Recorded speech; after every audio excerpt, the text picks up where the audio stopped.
My duo was sleeping when she was disturbed by the sound of a piano. She got so angry that she yelled for it to stop, but the piano kept playing. Me duo, furious, decided to get a ladder and go over to the next house to settle things. On the other hand, Shi Song had just finished playing the piano. He was tired and went to bed, falling asleep quickly. But little did he know, Me duo was already sleeping right next to him. The two of them just slept soundly until morning. Early in the morning, Me duo woke up, not remembering anything, and casually went downstairs. It turned out that the day before, Me duo's family had come to this city for a vacation. Me duo, sitting in the back, was super unhappy. My duo's mom was nagging her about her studies. They really wanted My duo to get into the Solidifying school. As soon as they arrived at the new house, Me duo was incredibly excited by the fancy look of it. Suddenly, Yidu appeared to greet her. They had been friends since childhood, so they were super close. The two of them were so caught up talking that they forgot their parents were waiting for them. Me duo, seeing her new room, was so excited that she hugged Yidu. She and he went outside to take a look around, and My duo's attention was caught by the house next door. Yidu drove her to Dayan school. He was blasting music while driving, which made Me duo super embarrassed. She quickly got out of the car and took off ahead of him. Exploring the school by herself, Me duo stopped to look at the bulletin board and saw the name, Z Song, which made her really curious. Suddenly, Xiao Mi, her best friend, called. Me duo accidentally said something that touched on Shi Song's reputation, which caught the attention of other students. Then, out of nowhere, Xiao Mi found her. Xiao Mi's sexy appearance made Yidu's jaw drop, and he couldn't help but make a judging comment. Xiao Mi called Me duo out, and since Me duo felt guilty, she got super scared and went into silent mode. Yidu, seeing this, stepped in to protect My duo, but instead of helping, he got yelled at by Xiao Mi. That evening, the three of them went out for drinks, but Xiao Mi and Yidu were still like cats and dogs, arguing non-stop.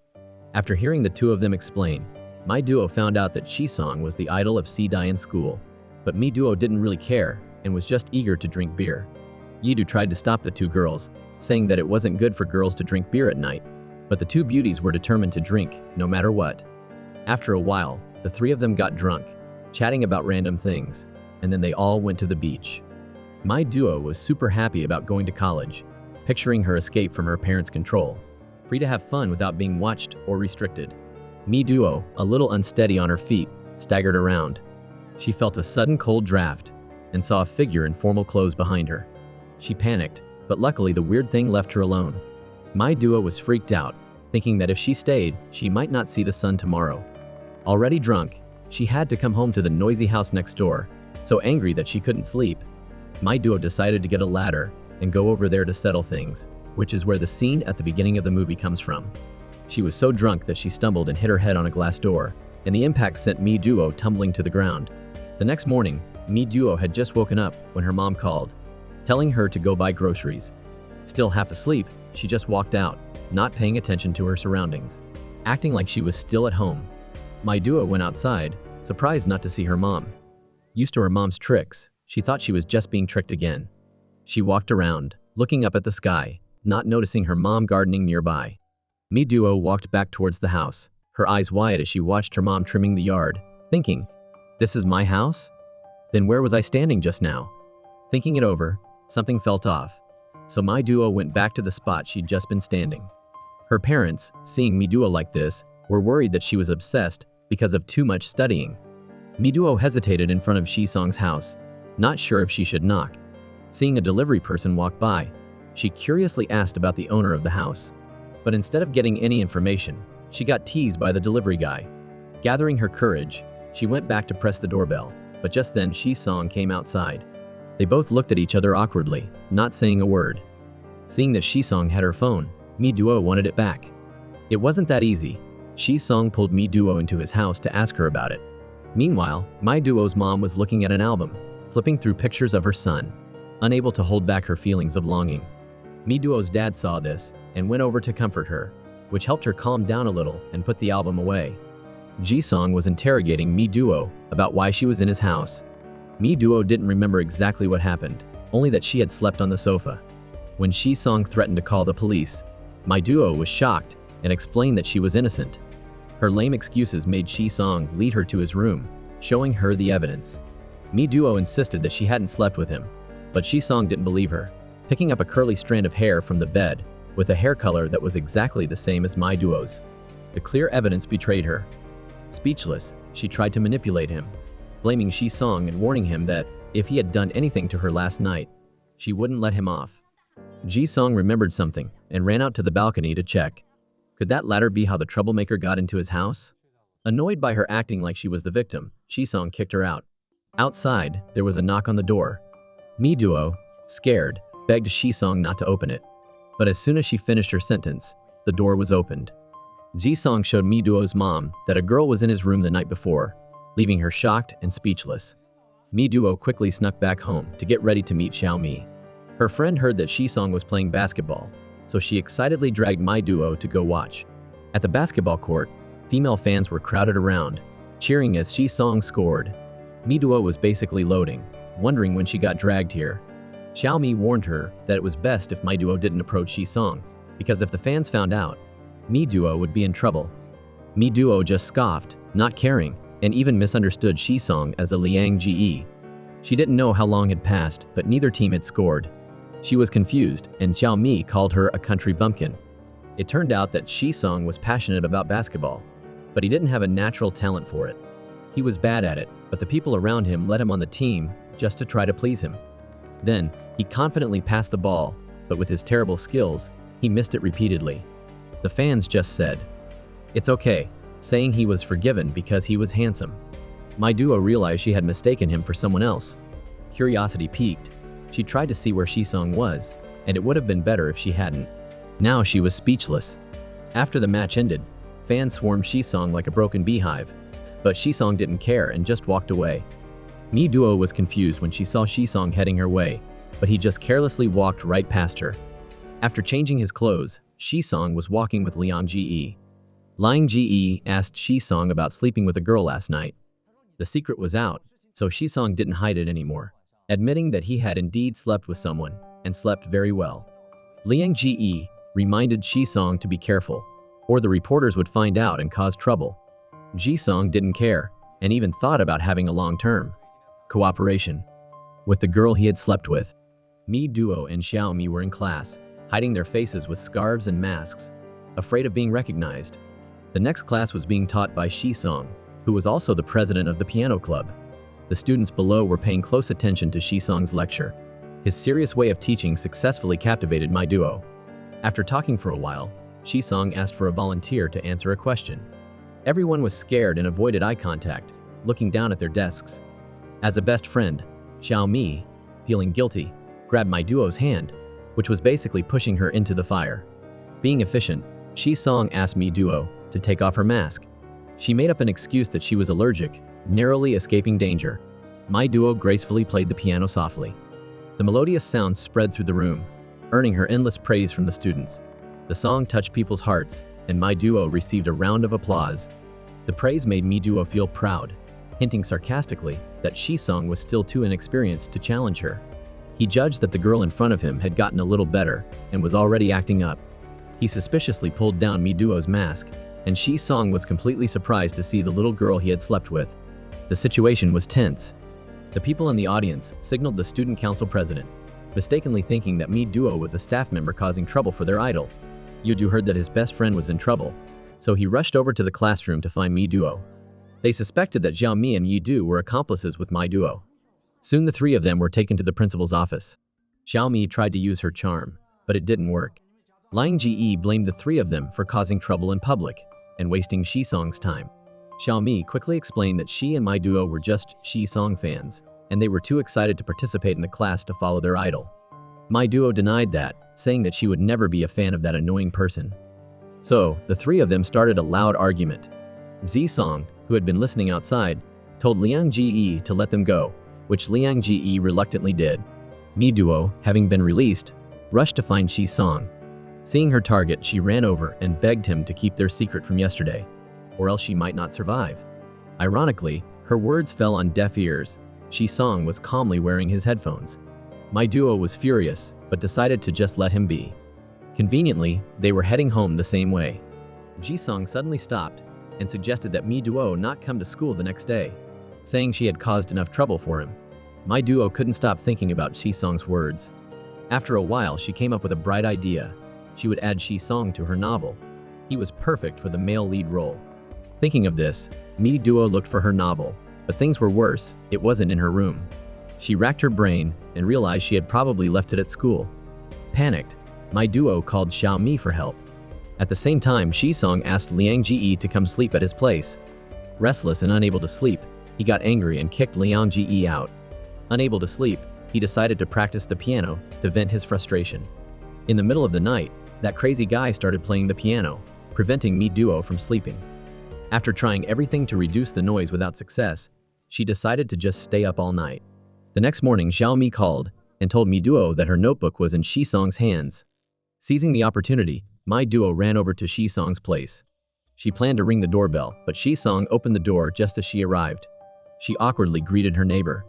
Before she could even get her bearings, Shi-song had pulled her inside.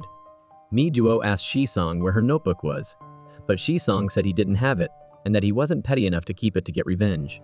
Ji-song then showed Mi Duo the broken glass, boasting about how valuable the piece of glass was, and sadly, it was no longer intact.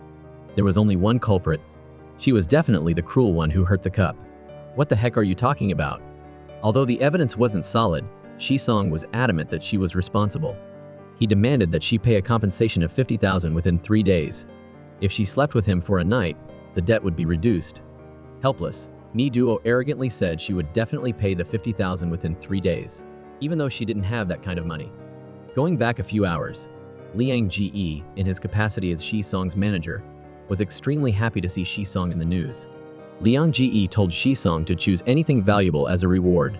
Instead of carefully picking it up like it was made of gold, Shi-song immediately dropped the unique, sparkling cup, shattering it. Later that evening, while eating dinner with her parents, Mi Duo was curious about her parents' love life.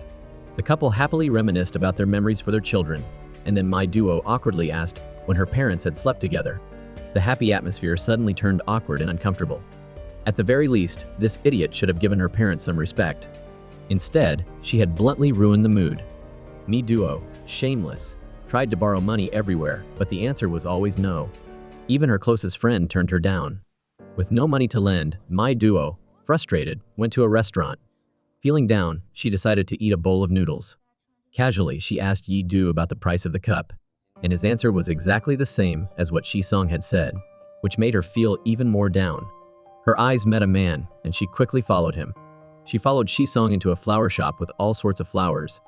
Ji-song was picking flowers when he bumped into Mi Duo. She made up an excuse that it was a nice day, and she was just walking around when she happened to meet him. Seeing the beautiful lavender in front of her, Mi Duo blurted out that she liked them. Immediately, Shi-song asked the staff to wrap a bouquet for him, making her think the bouquet was for her. Mi Duo, like a stalker, followed Shi-song to try to get her novel back and negotiate her debt. Hearing her whine in his ear, Shi-song directly took off her mask and got close to her. The scent on her was quite pleasant, which made him a little captivated. Mi Duo was scared by this. She blushed and secretly thought that Shi-song was flirting with her. Mi Duo invited Shi-song out, thinking that it was so easy to get Shi-song on the hook. Little did she know, the place Shi-song wanted to go was incredibly far. The taxi fare kept increasing, making Mi Duo feel defeated. Turns out their destination was the beach. The two of them leisurely strolled along the sand. Mi Duo was surprised to learn that Shi-song didn't use social media. Is he a caveman or something? Mi Duo started her plan to win Shi-song over, saying that she would pay for anything he wanted to buy. As soon as she finished speaking, an old lady appeared, holding a handful of flowers, trying to get customers. Ji-song kindly told Mi Duo to buy all the flowers from the old lady, so she could go home early. Since it wasn't his money, he didn't care. Mi Duo felt sorry for her wallet. She bargained, saying she only had 200 yuan in cash.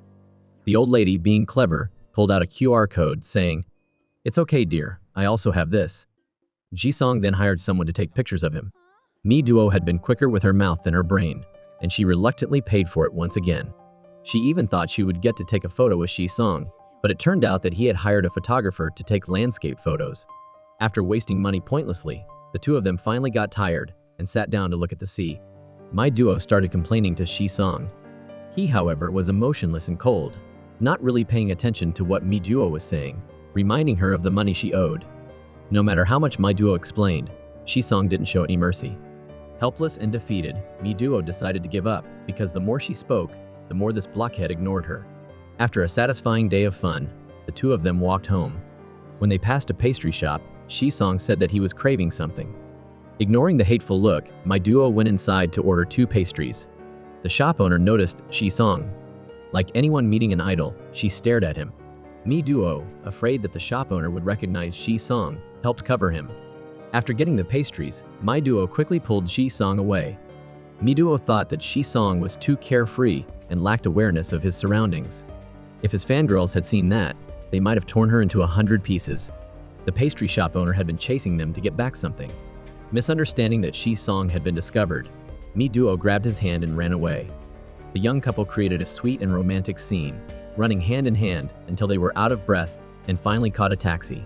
It was in the taxi that the two of them realized they had left the bouquet of flowers at the shop and had forgotten to pay for the pastries. That was the reason the shop owner had been chasing them all that time. The atmosphere in the car was tense. The driver, not knowing what had happened, thought the newlyweds were fighting. Mi Duo tried to change the subject by asking the driver to turn on the radio. But ironically, the program playing was about Shi-song. Sensing the driver looking at Shi-song, Mi Duo grabbed a hat and covered his head, saying that Shi-song was tired and should sleep. Arriving at their destination, Mi Duo, feeling sorry for her lost money, looked over and saw Shi-song sleeping soundly. Her money had truly flown away like the wind. On the way back, Shi-song told her that she had to be at his house before 8 a.m. the next day to sleep. Mi Duo, looking at Shi-song's arrogant face, just felt defeated and didn't want to say anything. Back in her room, Mi Duo was deep in thought. She misunderstood that Shi-song was simply lonely and wanted to find a friend. Her mind was racing, and she stayed up all night. After interacting with Mi Duo, Shi-song suddenly lost interest in everything, just killing time. He felt that he was better off alone, and he kept looking at his watch all day. Hearing a knock on the door, he quickly ran to open it, only to find out it was his Aunt Gu's friend who had come to visit. Disappointed, Shi-song walked back and forth in the hallway, glancing at Mi Duo's house. Time passed quickly, and by the afternoon, Shi-song told Aunt Gu that he was going to leave work early. While sitting there absent-mindedly, he heard a knock on the door. It was Mi Duo. Her face was covered in smudges.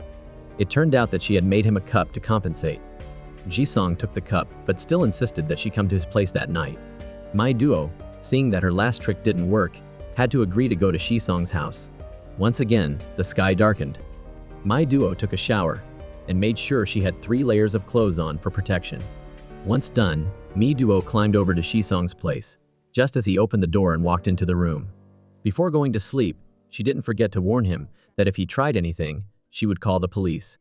Mi Duo was on high alert and planned to sleep on the floor, but Shi-song didn't allow it.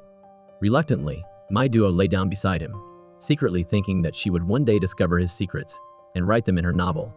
Early in the morning, Mi Duo woke up in a panic, realizing that she was late. Ji-song commented on how well she slept, hoping that she would come to his place to sleep every day. Mi Duo, looking at him with judgment, thought he was a pervert. She was about to fight him when he explained that he suffered from insomnia and that he didn't know why he slept so well when he slept with her. Confused and annoyed, Mi Duo went back home. As she was climbing from the hallway into her room, she was met with 4 surprised pairs of eyes. She quickly explained that she had just gone for a morning exercise and quickly chased the 2 of them out of the room. In a different scene, Liang Ji hadn't slept all night. Bored, he went to crash at his best friend's place. Ji-song saw Mi Duo's novel on the table and was very surprised. After not sleeping all night, Liang Ji picked it up and read it, saying it was an interesting book. Ji-song, without saying anything, took the book and left. Seeing that Shi-song was curious about the book, Liang Ji questioned him about it, but Shi-song didn't bother answering. It turned out that the day Mi Duo was taken to the principal's office, she had accidentally left her novel. A student picked it up and gave it to Shi-song, asking him to return it to Mi Duo if she came back. Liang Ji, curious about the book, immediately snatched it, saying that he would return it for him. He invaded her privacy by opening the book, thinking it would be okay to keep it to read. Downstairs, Mi Duo's mom was teaching the 2 how to make pastries. Such precious moments could not go to waste for a person who appreciated beauty. So Mi Duo's dad kept taking photos to capture the memories. Mom asked Mi Duo if she had suddenly become interested in making pastries because she was planning to give them to someone, and her question made her think of Shi-song, making her blush a little. Mi Duo was still searching for her lost novel. She realized that Song was the only one who had it. Angry and resentful, she took it out on the pastry dough, stirring it so hard that the flour flew everywhere. After messing it up, she got scolded by her mom. After putting in a lot of effort, the three of them created a delicious cake. Just then, the doorbell rang. It was Yi-do, and he had thoughtfully brought a bag of durian to my duo. The strong smell made everyone quickly cover their noses. Following the usual routine, Xiaomi bumped into Yi-do, who accidentally bumped into my duo, and by a stroke of bad luck, the pastry dough landed on Mi Duo's face. So the two of them playfully chased each other outside. Unfortunately, they bumped into Liang Ji, who angrily lectured the two of them. The situation was tense, so Mi Duo apologized to Liang Ji. Zi Song in the distance called Liang Ji over, which made him let it go. The two of them had a meeting with a client that day. They chatted for a bit while waiting for the client to arrive. The person they were meeting this time was named Dian, and as soon as she arrived, she was struck by love at first sight by Song's beauty. She kept staring at him. Meanwhile, Xiaomi dragged my duo to meet her boyfriend. She wanted to introduce her to her new boyfriend, and even though she didn't want to go, she had no choice. Coincidentally, they saw Song sitting with Dian, and she misunderstood that he was on a blind date. Just then, Xiaomi's boyfriend finally arrived, but he was also chatting intimately with another girl. Mi Duo's sixth sense told her that her best friend was being cheated on, and in the name of justice, Mi Duo ran over to scold him. The jig was up, and the jerk decided to run away. Ji-song happened to see the scene of the two of them arguing through the glass window, and he misunderstood that Mi Duo already had a boyfriend. Xiaomi's boyfriend angrily called Xiaomi a homewrecker, who was always hanging around him, saying that being so clingy was really annoying. He said terrible things and criticized Xiaomi. Despite Mi Duo's protests, the words from the person she loved were like a knife to her heart. Xiaomi, who had been behind them all this time, had heard everything. Angrily, Xiaomi threw the box of pastries on the ground, asking Mi Duo, "So what if I am a homewrecker? As long as the love is real, it's all okay." Mi Duo was heartbroken by her friend's stubbornness. She tried her best to advise her not to lower herself for something so unworthy. "If it's not this guy, it'll be another guy," but Xiaomi retorted, defiantly stating her initial intentions and walking away. Mi Duo, completely dejected and resentful, cried as she walked home. On the way, she didn't realize that Song was always following behind her. On the bus, Song silently watched my duo, whose mood was extremely gloomy and distracted. Deep down, she didn't even realize when she had fallen asleep. At the bus stop, Song even asked the driver to wake my duo up. Even though the road ahead was long, he still quietly followed behind Mi Duo, with one of them in front and the other behind, as they walked home. Arriving at her place, she bumped into Song, who was walking the same way. He told her to go to sleep, but Mi Duo didn't have her keys, so she couldn't get into her house. She sat helplessly in front of the door, waiting. As if she was releasing all the resentment in her heart, she burst into tears, feeling sorry for herself. Mi Duo was still remembering Xiaomi, eating her pastry, and crying at the same time. Little did she know, the security guard, seeing her being suspicious, took her to the security office despite Mi Duo's explanations. Just then, Song appeared and pulled Mi Duo into his house, helping her escape the situation. He casually threw away my duo's box of pastries and asked if the person from earlier was her boyfriend. She replied that he was Zhao Mai's ex-boyfriend. Having cleared up the misunderstanding, Song told her to wash her face and come upstairs to meet him. He told my duo that he was holding her notebook. Hearing that, Mi Duo demanded it back, but there would be a transaction fee. The condition was that she had to sleep with him for 2 months. My duo, of course, refused. Seeing her like that, Song agreed to back down. Driven by curiosity, she asked him about his illness. Song said that if he couldn't sleep, he would play the piano all night, which, of course, would disturb the peace and prevent my duo from sleeping. Mi Duo brought up the topic of him going on a blind date that morning, suggesting that Song quickly get a girlfriend to sleep with. Hearing that, Song angrily kicked her out. The next morning, her parents were tending to their garden. Her dad felt that his daughter had been acting a bit strange lately. The two of them thought that Mi Duo had probably been heartbroken, so they quickly ran upstairs to ask her about it. Seeing their daughter looking so dejected, they showered her with love and nagging. Her mom scolded my duo, saying that it was okay to feel sad, but she should move on. She also set the standards for her son-in-law. He had to know how to play the piano, be taller than 6 feet, and be talented and handsome. Hearing that, Mi Duo got a headache and chased her parents out. She checked her messages and was upset to see that Xiaomi had seen her message, but hadn't replied. Understanding the situation, her dad secretly called Yi Du. Hearing the news, Yi Du was very worried and immediately abandoned his game to go comfort her. Yi Du came up with a unique idea. He dressed up in a costume and rented a car to go to Mi Duo's place, but the security guard wouldn't let him in. After a lot of commotion, Yi Du, carrying his heavy body, walked away and even tripped a few times, looking very pitiful. Mi Duo was relaxing on the balcony with Shi Song. Seeing the cute, adorable lion, she immediately ran downstairs. Excited, she hugged it tightly. The two of them played happily in the yard. After having fun and releasing some of her sadness, Mi Duo was touched by Yi Du's silly antics. Feeling more relaxed, she told him the whole story. He understood that Xiaomi was mad at Mi Duo and that she needed some time alone. Yi Du advised Mi Duo to wait for a while before apologizing to Xiaomi. As for a simple way to make up, he suggested that she could write a new novel to give to Xiaomi. Mi Duo thought it made sense, so she hugged Yi Du to thank him. In another scene, Shi Song was engrossed in playing the piano, but his mind was elsewhere, as if he was thinking about something. Meanwhile, Mi Duo was still engrossed in writing about Shi Song, using Aunt Yu's personality as a reference for her novel. Mi Duo was particularly observant of Shi Song to see what his hobbies were, recording every move in unusual detail. Unfortunately, while she was writing, Shi Song caught her.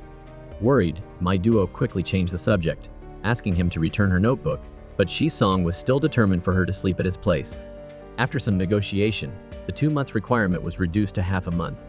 Back home, Mi Duo continued to write her novel. She imagined a scene where she became a powerful and overbearing beauty. She ordered Shi Song to obey her, teasing and flirting with him all day long. In her imagination, Shi Song was like a helpless lamb waiting to be slaughtered. Thinking of this, Mi Duo couldn't help but laugh out loud. She quickly got ready. After sneaking into Shi Song's house, she found that no one was there. Hearing a melodious sound from upstairs, Mi Duo followed the notes. She found Shi Song playing the piano. Mi Duo approached him and told him about her past piano awards, but Shi Song didn't really care. So she started to talk nonsense about her own opinions. Just then, the phone rang. It was Shi Song's dad calling to check in. In the meantime, Mi Duo played a few songs. Ji Song told her not to touch his things. His dad on the other line was curious about the identity of the person playing the piano. Ji Song said that it was his girlfriend. Mi Duo, who was hiding on the side, heard everything and smiled with satisfaction. It turned out that he knew all along that Mi Duo had been following him. He thought it was very interesting, which is why he hadn't caught her in the act. He had even read her novel, expressing his appreciation for its content. His dad called again to remind him that Suli was coming back to the country soon, and that Shi Song should arrange a time to pick her up.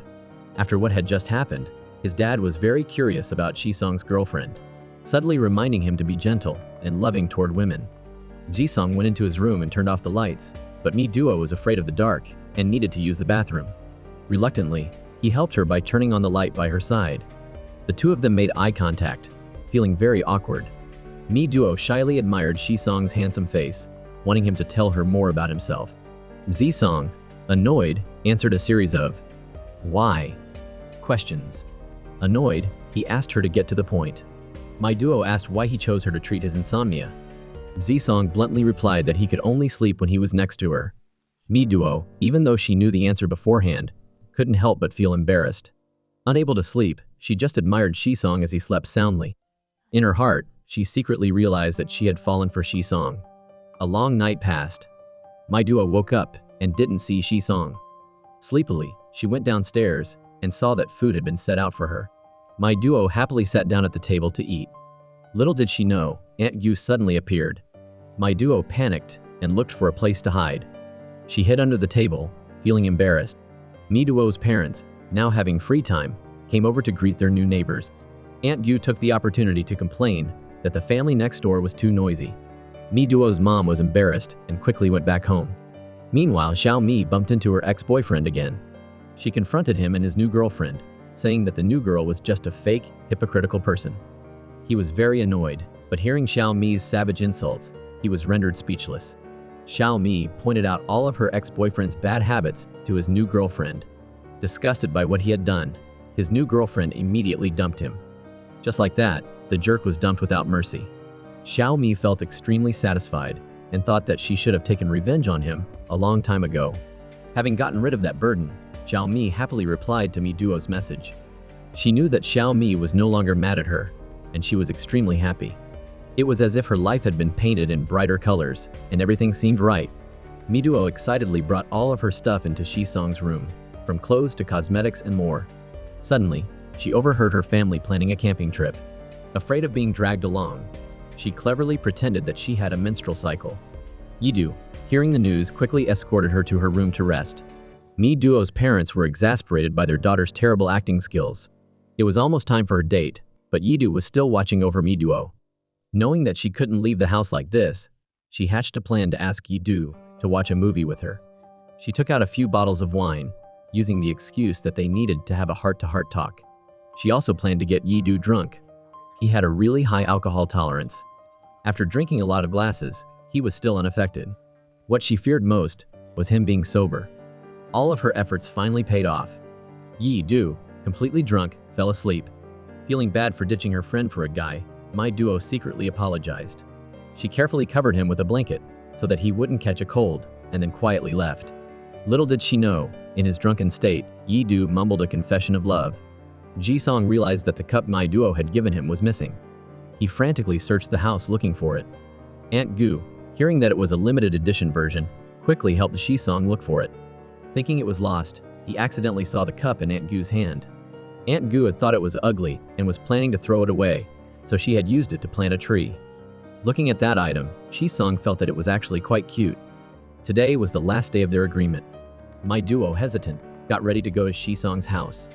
As soon as she entered the room, she heard a knock on the door. Thinking it was Jisong, she quickly ran to open it, but the person outside was Aunt Gu. Their eyes met, and both of them screamed at the same time. Aunt Gu questioned Mi Duo about why she was there, asking if Jisong hadn't told her anything. Mi Duo explained that the two of them were just friends. Just friends? Aunt Gu scolded Mi Duo, calling her a shameless and easy girl who had slept at a man's house and was still making excuses.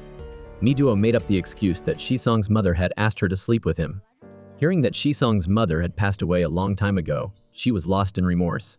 Just as Aunt Gu was about to drag Mi Duo away, Jisong walked in. He told Mi Duo to go upstairs to her room to sleep first, and that he would handle everything. Jisong openly declared that Mi Duo was his girlfriend, which finally silenced Aunt Gu. That evening, Jisong told Mi Duo not to take Aunt Gu's words to heart, saying that she was only so strict because she cared about him. Mi Duo felt extremely awkward, fearing that she might have ruined their relationship. Anyway, after today, she would be leaving. Jisong's usual cold and emotionless face made Mi Duo feel discouraged, so she decided to go to sleep first. Sensing that Mi Duo was upset, Jisong asked her to go out for a walk to clear her mind. Afraid that she wouldn't be able to see Jisong again after today, Mi Duo came up with a plan. She suggested that she could write music for Jisong, but after being caught, Mi Duo had no choice but to admit it. The scene became romantic and touching. Suddenly she sneezed, successfully breaking the atmosphere in an instant. On the way back, Mi Duo persistently tried to convince Jisong, but he still held on to his old views and didn't agree. The next morning, Liang Ji burst into Jisong's room because he had received an emergency call. He thought something important had happened, but then he heard Jisong mumbling that the person was gone. Curious about the identity of the person he was talking about, he advised Jisong not to be sad over that girl, explaining that she was just a mess from the outside. Hearing that, Jisong angrily objected. He yelled out that the person was Mi Duo, of course. Hearing that, Liang Ji was shocked and forced Jisong to cut ties with her. Jisong said that it was just a contract between him and her, and that Mi Duo was only there to help him sleep. Hearing that answer, Liang Ji was overjoyed, thinking that Mi Duo was only a temporary sleeping pill for him. Mi Duo happily climbed onto Jisong's balcony, because she had forgotten something there. Unfortunately, she overheard everything. Feeling extremely resentful, Mi Duo angrily climbed into the room. Jisong saw that she was frozen, so she seriously asked for her notebook back. Jisong returned it as she wished, even though he was a little reluctant. Mi Duo spoke her hidden feelings, stating that she wouldn't have stayed there if it hadn't been for the notebook. After saying that, Mi Duo walked right past Jisong. After leaving the house, Mi Duo couldn't help but feel sorry for herself, crying uncontrollably. While walking, she bumped into Yidu, which made her cry even louder. Yidu, immediately angered, wanted to know who had upset my duo. Mi Duo made up a ridiculous excuse. Yidu noticed Mi Duo's injury and her panicked attempts to hide it. She felt touched by his concern. Knowing that she was sad, he teased her to try to cheer her up. Then, my duo suddenly decided she wanted to go to see Diane's school, so Yidu drove her there, wishing her good luck in making up with Xiaomi. Mi Duo took a deep breath and walked into the school by herself. Mi Duo went everywhere looking for Xiaomi. She asked person after person and finally gathered a little bit of information. My duo followed the path to Xiaomi's room and accidentally overheard some students saying bad things about her best friend. Annoyed, Mi Duo ran over to confront them. The two gossipy girls and one boy knew who my duo was. They used their numbers to bully her. They thought that my duo had sneaked into the school to follow Shi Song. Without hesitating, they started fighting with my duo. She refused to apologize after they tried to force her to. Just as things were getting dangerous, Shi Song came to her rescue.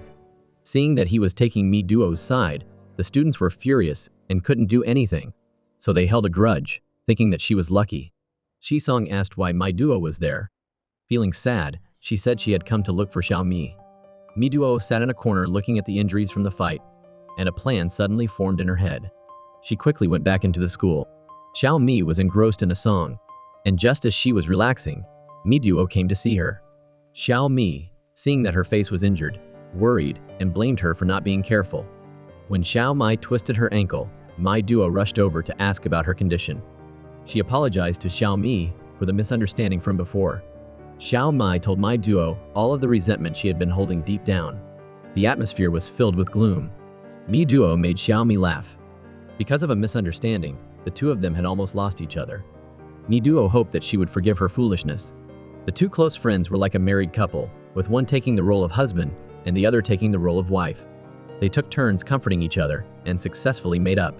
In celebration of their friendship, my duo and Xiaomi asked Yidu to go to karaoke with them. Mi Duo sang loudly. Her voice was like a cow mooing, making you want to punch her in the ears. Yidu and Xiaomi, scared, quickly covered their ears, saying, "I can't hear, I can't see." Xiaomi felt like she had made a mistake. She had made up with Mi Duo too soon, only to be tortured like this. Yidu, seeing Mi Duo so energized, didn't know what to say other than to endure it. Finally, my duo finished her song. Yidu and Xiaomi breathed a sigh of relief, thinking they had escaped, but Mi Duo wanted to sing again. Feeling uneasy, Xiaomi ran over to snatch the mic, and the three of them sang together happily. After singing all night and getting drunk, Mi Duo stumbled around while walking. She saw Ji Song in the distance, and went over to ask him a few questions. He was curious about where she had been, and why she was just getting home. My duo ignored him and tried to walk away, but Shi Song grabbed her. Noticing the injury on Shi Song's hand, Mi Duo worriedly asked about it, but Shi Song was silent and didn't answer. He warned her that she shouldn't go to school anymore, and that it wasn't good for girls to drink beer all the time. Mi Duo tossed and turned all night, unable to sleep. Deep down, she wanted to hear Si Song play the piano. Telepathically, he was also unable to sleep, spending the entire night looking at the balcony facing Mi Duo's house. Hours earlier, Shi Song had actually been waiting for Mi Duo to tell her everything in his heart, explaining to her that everything he had said to Liang Ji earlier was just a misunderstanding. He had even intentionally bandaged his hand to make it look bigger so that Mi Duo would notice, but the words didn't even come out of his mouth before he immediately took them back. The next morning, Aunt Gu was riding her bike when she saw Mi Duo's parents. Seeing them, she looked at them with contempt. Mi Duo's mom was not one to back down and returned the look with a loving glare. Aunt Gu was jealous of the couple's love when suddenly, Liang Ji frantically ran over to her. He knew that Shi Song had injured his hand and was overly worried, scolding him for not taking care of himself. He said that as an idol, he was a precious gem and should hire a few tall bodyguards to watch over him. Ji Song told Liang Ji to calm down, saying that he had never wanted to be an idol. Liang Ji warned him that he could do whatever he wanted, as long as it didn't involve my duo. Aunt Gu, seeing the tense atmosphere, cut in. Meanwhile, Mi Duo's dad, seeing that his daughter was still gloomy, approached her and asked about it. Mi Duo was sadly said that she wanted to move back to their old house. Just then the doorbell rang. Mi Duo's dad went to see who it was. My duo was shocked to see that it was Liang Ji. She stared at him with a murderous glare. Liang Ji went straight to the point, saying that my duo was affecting Shi Song's mental state. He asked her family to move out immediately, and he would pay for all the expenses. Mi Duo, of course, refused, saying that she hadn't done anything wrong. Angered by being rejected, Liang Ge made a phone call to a mysterious person. Immediately, her family was reported for making too much noise and disturbing the peace, not just once but many times in a row. Even their parking space was being fought over by their neighbors, making Mi Duo want to go crazy. The next day, her mom asked Mi Duo to bring pastries over to their neighbors. Hearing that, she adamantly refused, but she couldn't refuse her mom's orders. Standing in front of Shisong's house, she didn't dare to go in. Suddenly, Xiao Mi called out from behind her. She and Mi Duo were eating pastries together. Mi Duo resentfully complained to Xiao Mi about her neighbors. Xiao Mi immediately guessed that Mi Duo was being hit hard by love, which Mi Duo quickly denied.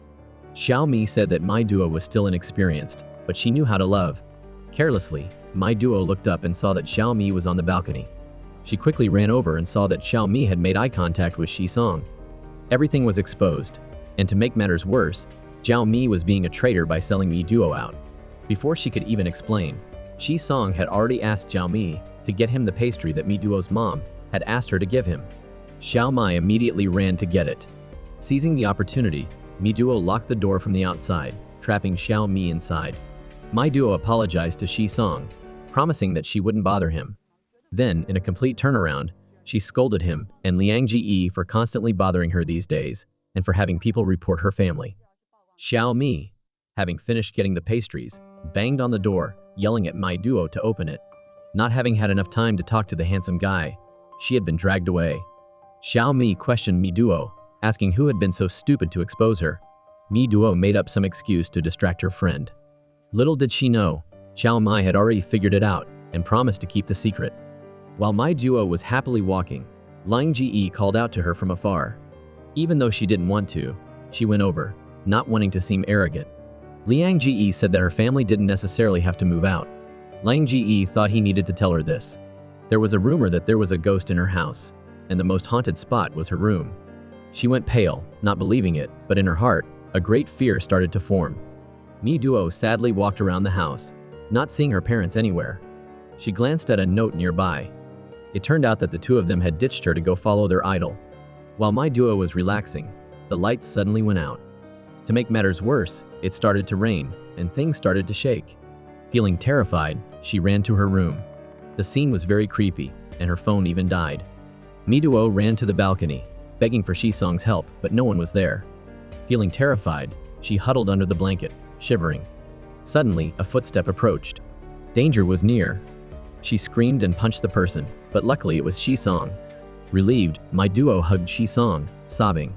The cute, crying kitten in his arms made him feel moved. His hands gently comforted her, making the scene very romantic. After finding out the reason why the power went out, it was all thanks to, or not, Liang Ge. Holding hands, he led her to his place to stay temporarily. When the lights were turned on, the main character was too sensitive to the light and had to cover her eyes. Shisong, looking at Mi Duo's lips, couldn't help but kiss her. He almost got caught, but he made up an excuse that something was on her lips, so he helped wipe it off with his hand. Her embarrassed and flustered appearance made Mi Duo suspicious. Seeing that Mi Duo was being talkative, he frankly admitted that he had rushed back because he was worried about her. The atmosphere became gloomy. The two of them stared at each other without blinking. Mi Duo imagined Shisong wearing glasses, looking cool, handsome, and making her drool. Seeing that he was hungry, Mi Duo offered to cook a meal as a thank you for letting her stay over. Mi Duo excitedly started to cook, but she was completely incompetent. Everything she tried failed, and she almost set the kitchen on fire. Jisong, having released all the tension in his mind, saw that she had fallen asleep. His eyes were drawn to her plump, red lips. Before he could do anything, Mi Duo woke up, showing off her cooking skills. Suddenly, a delivery guy called, making her feel slightly embarrassed. After eating, Shisong reminded her that it was time to sleep. Hearing that, Mi Duo excitedly ran upstairs. But there was one thing that Mi Duo didn't know. Her mother was a huge fan of Shisong. If she found out that he was right next door, she would probably faint. Zisong told her that he was going to sleep in another room, but Mi Duo refused, grabbing the blanket and pillow, and saying that she would sleep there. Jisong flicked her forehead for being disobedient, saying that she should be more considerate since she was staying at his house. Mi Duo tossed and turned in bed, thinking, Does Shi-song really think of me as a sleeping pill? Little did she know, on the other side, he was also having the same problem with insomnia. They hadn't even established a relationship, but not having the other nearby made things difficult. The next morning, Aunt Gu arrived at the house and saw that Mi Duo was already in the kitchen. Aunt Gu, looking displeased, took Mi Duo aside to talk. Hearing Mi Duo explain what had happened yesterday, she blamed her parents for being irresponsible. Mi Duo said that she could handle anything, but she didn't want her parents to be dragged into it. She admitted that she liked Shi-song. While they were talking, they heard the doorbell ring. It was Zhao Mi. She quickly dragged Zhao Mi away. Aunt Gu scolded her for sleeping over and for bringing her friends. The amount of information was too much for Zhao Mi to handle, and she started yelling loudly. Zhao Mi forced Mi Duo to confess everything, also saying that Shi-song was definitely in love with Mi Duo. At first, she didn't believe it, but after hearing what Zhao Mi said, it made sense. Then, Zhao Mi dragged her to test it out. There was a crowd of fangirls surrounding Shi-song. When Mi Duo wasn't paying attention, Zhao Mi pushed her into the crowd. Ji-song was surprised to see her.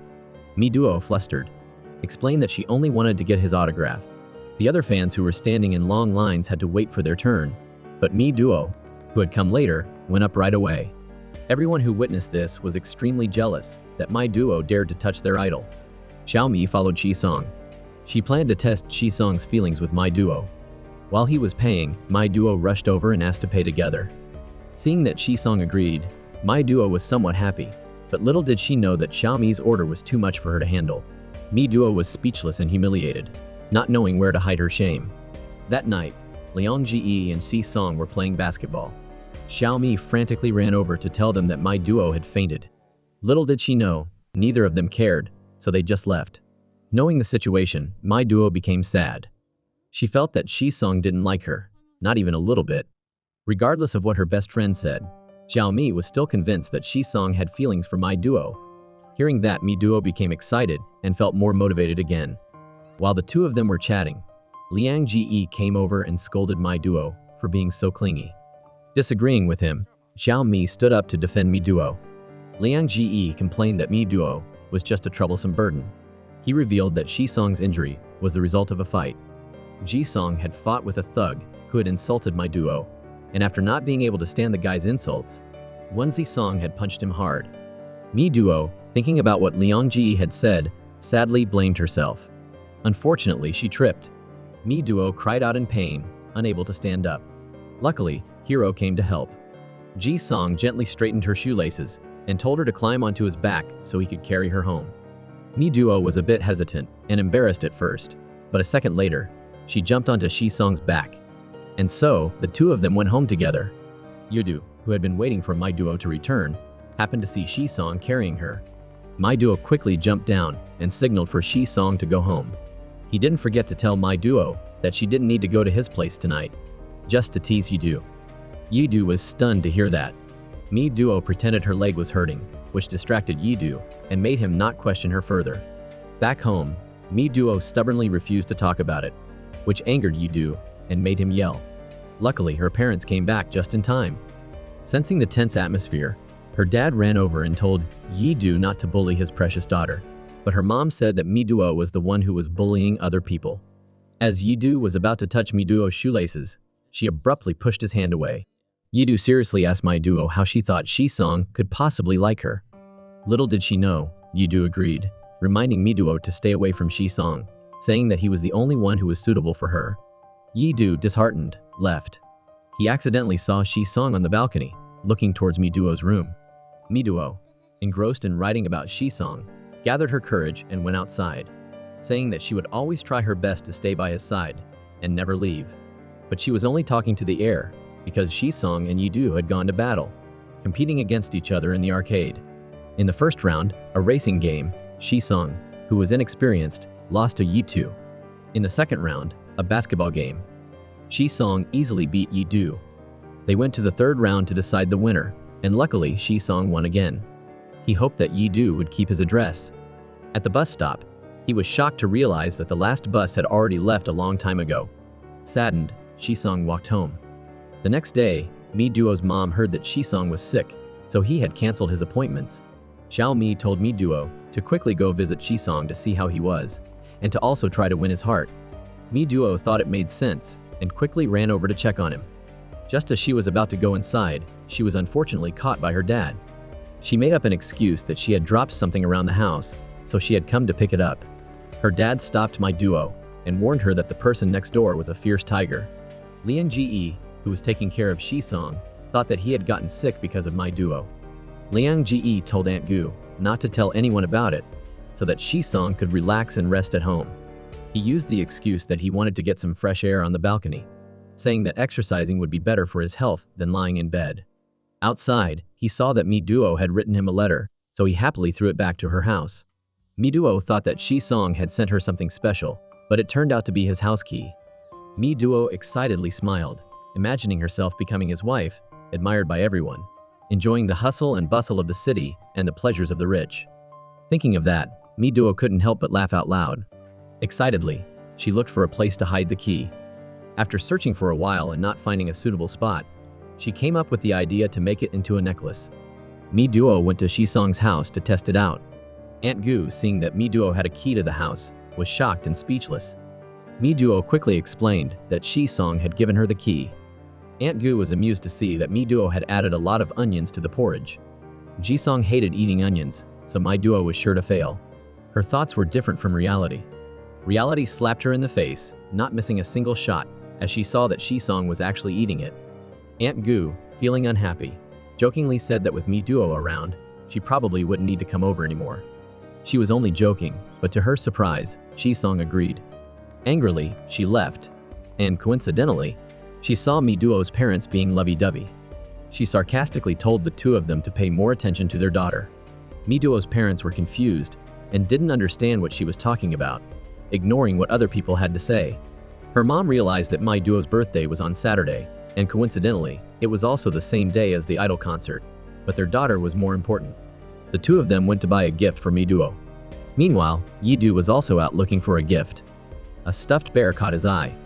Out of nowhere, a girl also wanted to buy it, but it was the last one. Yi-do kindly gave it to her. The girl was extremely grateful to Yi-do for giving it to her. Knowing that he was having a hard time choosing a gift for his friend, she offered to help. It turned out that she had just returned from abroad to give gifts to her family and friends. After meeting such a kind person as Yi-do, she wanted to get his contact information, but he flatly refused, saying that his heart already belonged to someone. Our main character was diligently cleaning Shi-song's house. Curiously, she ran around to check it out. Seeing the piano, she excitedly ran over to try it out, playing so enthusiastically that Shi-song suddenly appeared behind her. Mi Duo explained that she was playing the piano because she shared the same hobby as him. Hearing that, Shi-song offered to teach Mi Duo a song. She immersed herself in the music, and suddenly felt a fluttering sensation behind her. He was adjusting her hands to make them as light as possible. The scene was extremely intimate. Mi Duo was stunned by this way of flirting, so much so that she accidentally bumped her chin into his.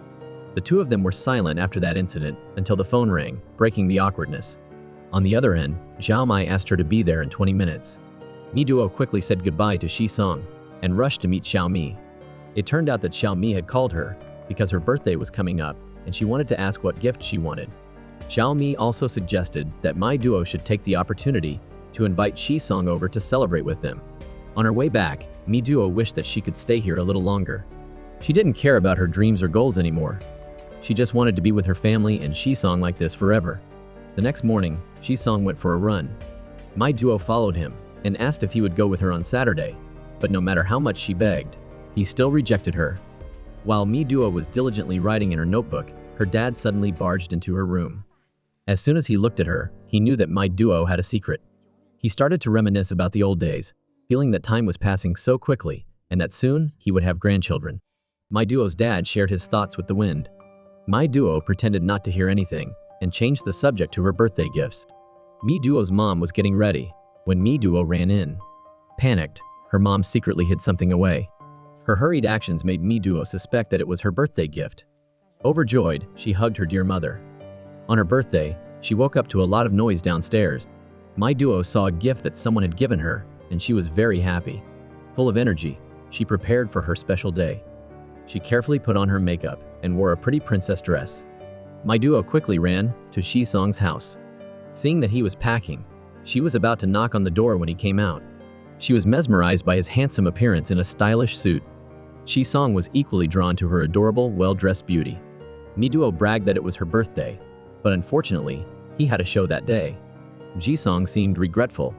Seeing how cute she was, he couldn't help but poke her cheek, showing so much affection that he smeared her makeup. But it was okay, he was handsome, so Mi-duo could forgive him. Putting that aside for now, Ji-sung said goodbye, saying that he needed to leave for his show or he would be late. That evening, her family and Xiao Mai were celebrating her birthday. Surprisingly, she didn't invite Yi-do this year. Every year, he would give her weird and ridiculous gifts, which Mi-duo would always refuse. Mi-duo felt butterflies in her stomach.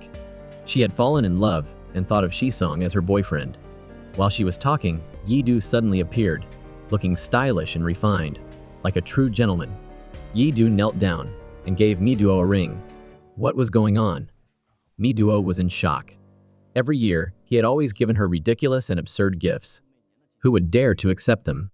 One judging look was bad enough, but then there was the entire group. The scene made Mi-duo's parents mistakenly think that Yi-do was apologizing to her.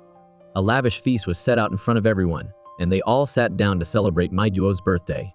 After barely a second of chatting, they all turned away and did their own thing. Mi-duo spoke up to get their attention, but they all ignored her until she was blue in the face. Suddenly, Mi-duo's mom screamed, followed by Xiao Mi. It turned out that Ji-sung had successfully completed his show and had received an award. Everyone split into two groups to discuss it, and Yi-do was once again thrown to the side. After eating their fill, the whole family went out to play. They chose to ride bikes around the city and enjoy the scenery. They didn't forget to light candles to celebrate Mi-duo's birthday on a bridge. The scene was lively, like a miniature version of the Lunar New Year.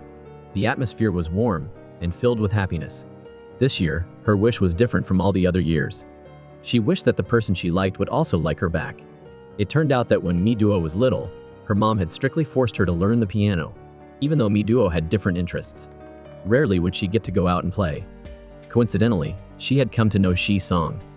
At that time, Mi-duo had been crying, and Ji-sung had gently comforted her and kindly taught her how to play the piano. That small action had made her feelings for him grow. Mi-duo had hoped to launch a full-blown attack when she grew up and forced Ji-sung to be her boyfriend. Being so daring at such a young age, Ji-sung of course didn't agree. Going back to her birthday, Mi-duo separated from everyone to walk around the city. Yi-do seized the opportunity to approach her, wanting her to accept his ring, but Mi-duo refused, saying that this gift should be for his girlfriend. Yi-do stubbornly refused, so to escape the pest, Mi-duo tricked him and left. She noticed a crowd gathering in the distance. Hearing the name Ji-sung, she hurriedly ran over. Mi-duo's parents, having just heard the news, were shocked when they saw their daughter's lightning-fast sprint. Driven by curiosity, Mi-duo pushed her way through the crowd. Surprisingly, Ji-sung walked towards her. Without saying anything, he held Mi-duo's hand and ran away from the crazy fans. The two of them ran, and finally, out of breath, they lost the fans. She wondered why he had come back so early, and Ji-sung said that it was because it was Mi-duo's birthday. Mi-duo put on the pitiful face of a child who needed candy. She mumbled that if he didn't prepare a gift, a kiss would be fine. Suddenly, Ji-sung kissed Mi-duo. The screen was filled with the kissing scene, giving you plenty to watch. The children had left without telling them, making the old folks worry sick. Yi-do, panicked, insisted on reporting it to the police. His mind was racing with 1,000 scenarios of Mi-duo running into trouble. Her parents reassured Yi-do that their daughter was definitely safe. Mi-duo's mom was scrolling through the internet and saw a picture that had been secretly taken of Ji-sung kissing someone. She was sure that it was Suli. Not wanting her idol to have dating rumors, she flew into a rage and went into her room, smashing her things. Ji-sung gave Mi-duo a teddy bear with a lion head. Mi-duo happily held it, but before she could warm it up, Ji-sung suddenly snatched it back. Mi-duo thought it was weird and tried to take it back. The distance between them narrowed, making the atmosphere even more awkward. Ji-sung teased her for acting like a child. Instead of getting angry, Mi-duo was actually happy to be called a child. Once again their eyes met, making someone blush deeply. Feeling shy, Mi-duo walked behind him, intending to hold Ji-sung's hand, but she accidentally missed. She shared that this was the happiest birthday of her life. He said that the kiss was because he was stingy and didn't prepare a gift. Mi-duo took the opportunity to improve her flirting skills, saying that she was willing to let him be stingy with her. He clearly heard her, feeling a little embarrassed. Suddenly, my duo stepped forward and took the initiative to kiss him. When Shisong arrived home, he found Su Li inside. She had arrived a few hours earlier, but Shisong hadn't been able to go and pick her up. Liang Ji, as a good friend of both of them, had volunteered to pick up Su Li. Zisong saw her crying and worriedly asked about it. Liang Ji said that she was just embarrassed for placing second. It was unclear whether her weakness was real or fake. Su Li hugged Shisong, wanting him to comfort her. Mituo was lying down, tossing and turning, thinking about the kiss from earlier. She was convinced that Shisong liked her too. Those thoughts made her head want to explode. Feeling excited, my duo went to the balcony and quietly called out Jisong's name. She thought he was outside, but surprisingly, it was someone else. And even more surprisingly, it was a girl. Afraid of being misunderstood, Mi Duo sat down and hid, but unfortunately, her curly hair sticking out exposed her. Since she had already been discovered, Mi Duo stood up and introduced herself. Su Li, hearing that she knew so much about her, mistakenly thought that Shisong talked about her a lot. My duo didn't hide the fact that she had read about her online. Su Li awkwardly apologized to my duo. Feeling increasingly uneasy, she ran to his house to spy. Not seeing Su Li leave, she started to get delusional, thinking all sorts of things. She wondered what kind of relationship the two of them had. When it came to that, my duo was a pro. She carefully listened for any sounds from next door, and she was actually able to hear a lot. The silent night made her restless and unable to calm down. Her dad, taking a sip of water, felt a strange object brush by him. He shivered, thinking that he was probably getting old and his eyesight was getting worse. But it was none other than my duo. At dawn, she was already at Shisong's house. Her shadowy figure, sometimes hidden and sometimes visible, made the neighborhood security guard suspicious. My duo was so embarrassed that she pretended to be a neighbor passing by. After hesitating for a while, my duo decided to go over. Yi Du suddenly appeared, mentioning that Shisong had disappeared yesterday. Mi Duo, quicker with her mouth than her brain, carelessly said that he had gone home early. Yi Du wondered how she knew. Mi Duo made up an excuse and quickly left. On her way, she saw Su Li standing outside Shisong's house, waiting. She probably didn't have a spare key. Mi Duo awkwardly approached her and took out the key that Shisong had given her. Su Li, seeing it, was a little surprised. After opening the door without any issues, Mi Duo helped Su Li carry her things inside. Su Li showed off her skill and talent in cooking. Mi Duo, seeing how capable Su Li was, didn't know whether to be happy or sad. Su Li told her about herself and Shisong, saying that they had been childhood friends and that she felt warm and happy around him. Mi Duo's heart sank as she listened. Just as she was about to go home, Shisong walked in. Seeing that Mi Duo was there, he changed his demeanor and warmly welcomed her. Liang Ji made up an excuse to get my duo to leave, but Su Li held her back. Su Li asked Shisong for a spare key, but he said that he didn't have any. My duo, flustered, took out the key to give to Su Li, but Shisong stopped her. Liang Ji asked him to go and get a new key made. The atmosphere was tense. Liang Ji pulled Su Li into the kitchen.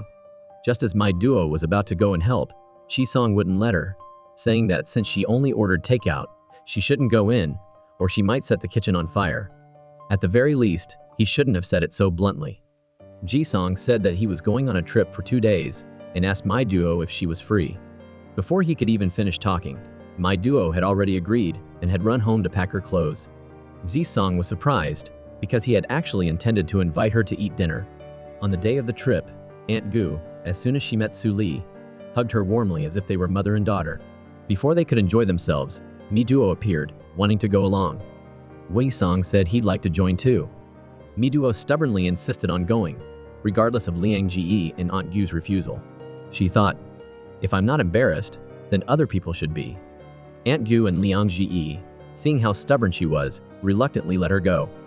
On the car, Mi Duo fell asleep on Su Li's shoulder. Startled, she apologized, saying that she didn't mean to. Su Li said she didn't mind, but she intentionally brought up the time in the past when she and Shisong used to be close and lean on each other's shoulders, just like that. Jisong, annoyed, told Su Li to be quiet. Deep down, my duo thought that it wasn't just her who thought he was childish. She didn't know how long it took, but they finally arrived at the hotel. Mi Duo's eyes widened when she saw the expensive room rates. She turned to Shisong, blinking, signaling that she wanted to stay with him, but he refused, saying that if she didn't have enough money to pay, she should just go home. Liang Ji was staring at Mi Duo's ID, making her want to hide. Since the hotel was fully booked, and Si Song refused to stay with Liang Ji, Su Lai kindly offered to let Mi Duo stay with her. Before My Duo could answer, Aunt Gu said that My Duo was going to share a room with her. Zi Song tried to intervene, but he and My Duo were nothing, so he didn't have the right. Liang Ji intended to separate the two. Thanks to Aunt Gu's cooperation, he had succeeded. When they arrived at the room, Mi Duo was silent, unable to say a word. Aunt Gu asked her to talk, criticizing Mi Duo for being such a pest, saying that it would be better for her to give up. Su Li and Shi Song had been close since they were little, so they would get married sooner or later. My Duo was a little sad to hear that Shi Song liked Su Li too. She sadly watched the three of them chatting happily. Ji Song, noticing Mi Duo, quickly walked over. Was he planning to get married? Wei Song said that she was stupid, which made Mi Duo cheerful again. The five of them went to the amusement park. Aunt Gu and Liang Ji were constantly trying to separate Mi Duo from Shi Song.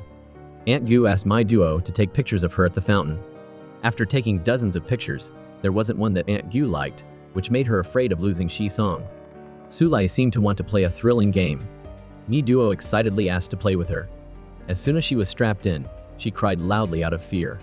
The three of them below leisurely watched the two of them play. Just as My Duo was about to walk with Shi Song, he went to help Su Li first, which made her a little sad.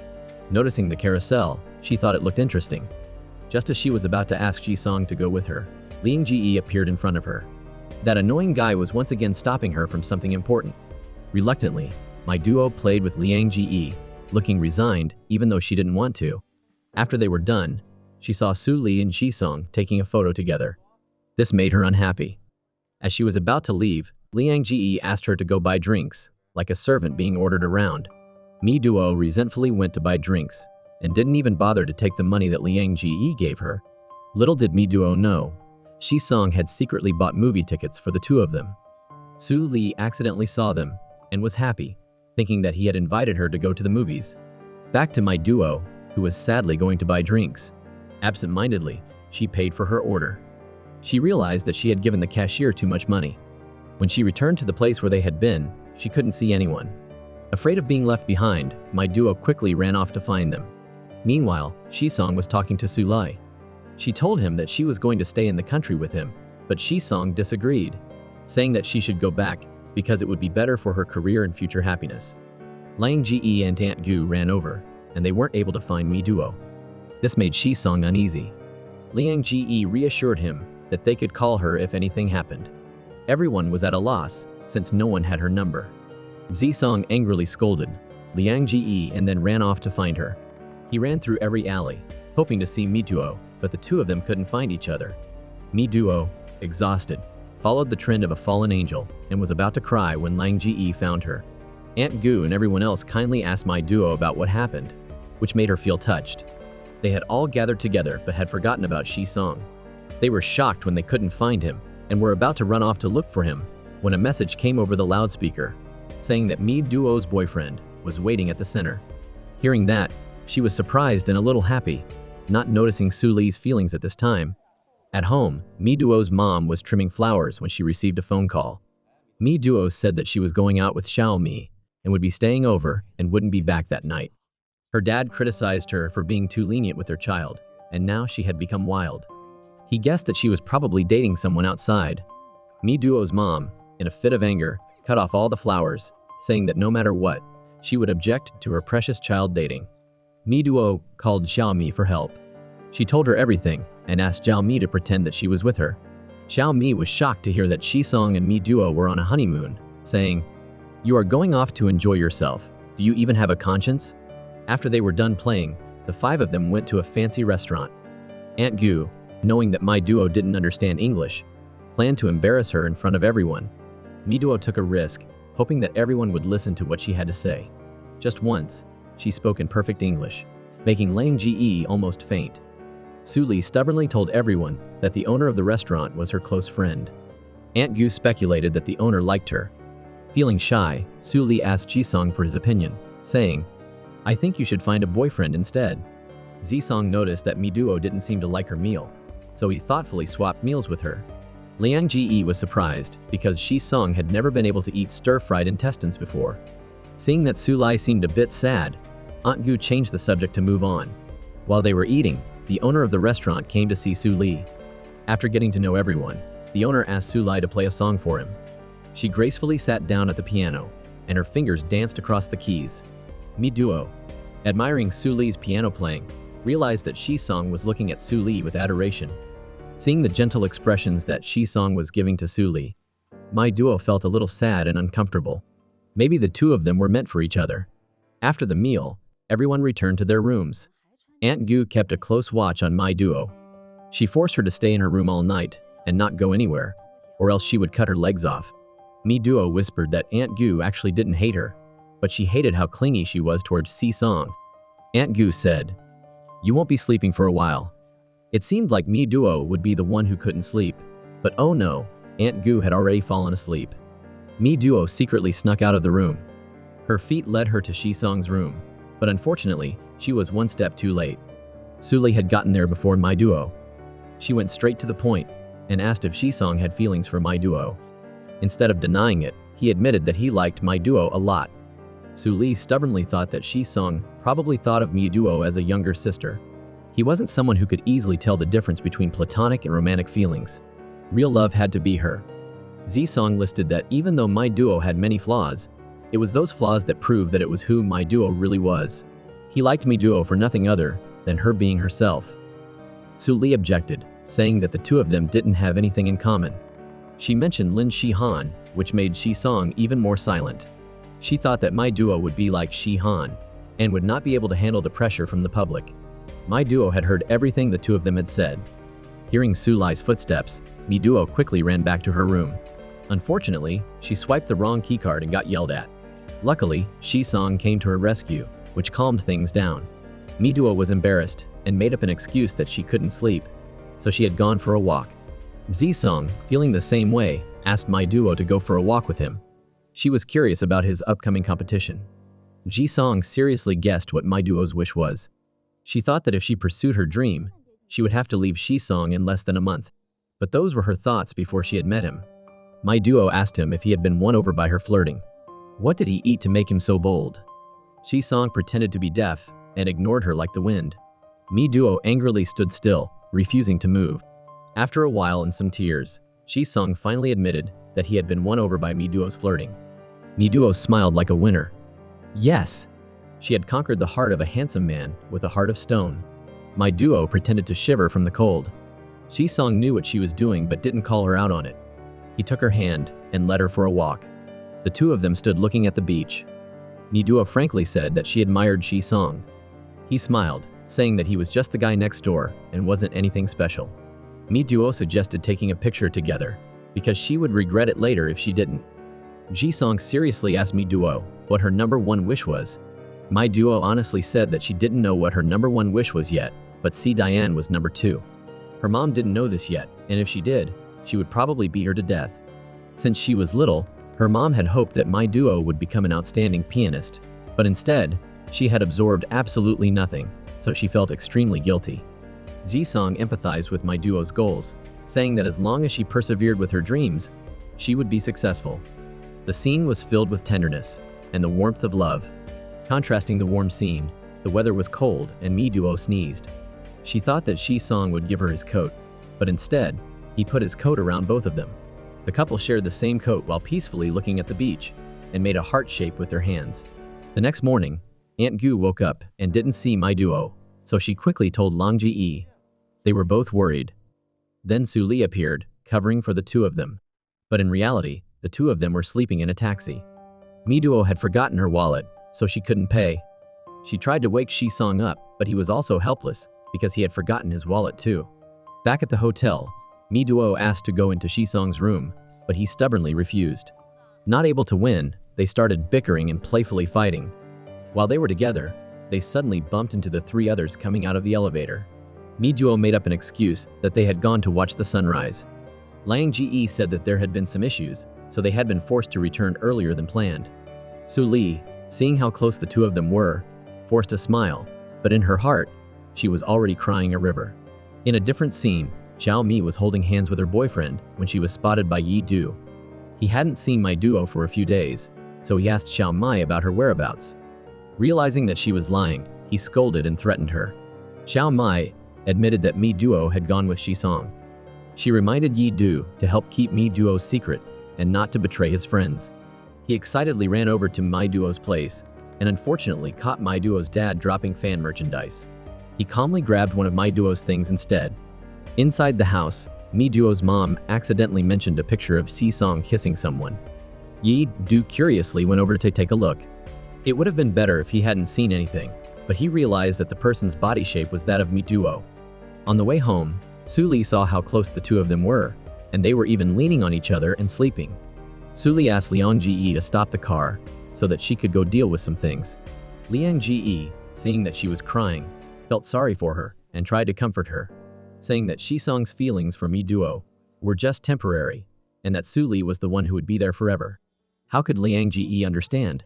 She felt that it was unfair that she had lost to a snot-nosed brat. Liang Ji, flustered, watched Su Li cry without knowing the right words of comfort. Back at the house, Su Li held Shi Song's hand and went inside. The scene in front of her made Mi Duo a little sad. Not only was she not allowed to be jealous, but she was also being given the evil eye by the group who sided with him. Yi Du ran over to find Mi Duo, and Su Li was also there. Remembering that she was the person who had been given the stuffed bear, Mi Duo was dragged back by her mom for questioning. Yi Du wanted to defend Mi Duo, but he didn't dare to because if he argued with her, he would probably have his head shaved. Her mom forbade Mi Duo from dating. Not wanting to lose, Mi Duo argued back. Su Li brought up the fact that Yi Du liked Mi Duo, and his feelings were so deep that he had even given her a ring. Ji Song made it clear that he didn't care, making Su Li feel embarrassed. In his mind, he was thinking about how the night before, he had asked Liang Ji to buy him a phone, and he also wanted to learn how to order things online. The next day, Mi Duo's mom was preparing to take her clothes to be washed when she accidentally found a ticket to a concert. Looking at the outfit, she realized that it was very similar to the outfit of the person who had been with Shi Song. Suspecting something, she went into her room and searched her belongings carefully, afraid that Mi Duo would find out. With determination and a bit of curiosity, she was able to find more clues. A pair of red high heels caught her attention.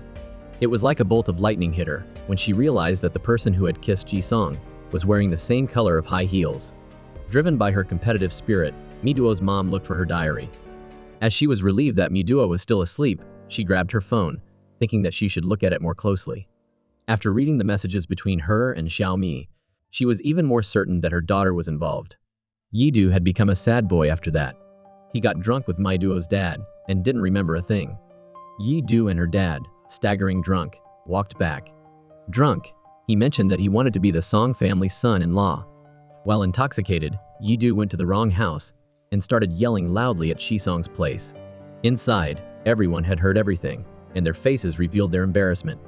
Luckily, Mi Duo heard it and rushed downstairs. Mi Duo's dad reminded Yi Du that he had gone to the wrong house, exposing that the house next door had a tigress. Ji Song pushed open the door, making Mi Duo's dad rub his eyes repeatedly. Could he be so drunk that he was hallucinating? Mi Duo's mom had clearly heard the two men causing a ruckus outside. She went over to scold her husband, but when she saw Shi Song, her legs trembled and she could barely stand. As soon as Mi Duo appeared, Yi Du clung to her. No matter how hard she tried to push him away, he wouldn't let go. Ji Song walked past Mi Duo's parents, and then went over to pull Yi Du away. He didn't forget to pat his girlfriend on the head and tell her to go to sleep early. Mi Duo's mom was shocked by what she had just seen, and immediately fainted on the spot. Mi Duo, seeing her mom's pale face, felt remorseful. Her mom, as soon as she woke up, asked if Shi Song and she were just friends. Mi Duo replied that they were. Her mom, convinced of her own predictions, was not satisfied. Mi Duo told her everything, but Mi Duo's mom angrily forced her to tell her all the details. In his drunken state, Yi Du mumbled Mi Duo's name. Aunt Yu thought that Shi Song had brought a friend home, so she excitedly greeted him. Little did she know that Yi Du was Shi Song's love rival. Liang Ji showed Shi Song the evidence of Mi Duo's mom being a die-hard fan, concluding that it was a plan by Mi Duo's family. Ji Song told them that they needed to respect her family and treat them well. Those words of Shi Song were heard by Su Li, which made her become quiet and melancholic. Meanwhile, at Mi Duo's house, her mom reminded her about the two of them kissing in the street. Mi Duo, nervous, asked how she knew, but her mom changed the subject. To summarize, she implied that it was okay for my duo to fall in love with Shi-song early. Mi duo, imitating the female leads in novels, put on an innocent expression and apologized, saying that she wouldn't do it again. Her mom was so angry that she chased my duo out. Mi duo didn't understand what she had done wrong. Worried about her friend, she tried calling Yi Du, but it didn't work. She called him over 10 times, but no one picked up. Shi-song went out to the balcony. He knew that Mi duo had called Yi Du, so he told her that he was sleeping. She admitted to him that she had told him not to tell her mom, because she had forbidden her from dating. She said that her mom had fainted because she had been too close to him. Shi-song said that it was hard to tell if Mi duo was being stupid or joking. He said that after he returned from his Hong Kong show, he would formally greet her parents. He also told her that she was the only person who was great for him, and that she should never doubt herself and overthink things. She shouldn't worry about the small, insignificant things. Everything stopped, and Mi duo ran away, making Shi-song curious. It turned out that she had run behind Shi-song. She asked him that if someone asked, how should she answer? Ji-song got close to her and told her to just say that they had done everything together. Mi duo blushed red with embarrassment and then snuggled up to Shi-song, hugging him. The next morning, Yi-du woke up and saw Su-li. He was curious about Mi duo going out with Shi-song alone, so Su-li said that they were just siblings, advising Yi-du to try harder or else he would be left behind. It seemed like she was also reminding herself. Hearing that, Yi-du felt extremely happy, thinking that he had a chance. While Shi-song was in Hong Kong, he accidentally met an old friend.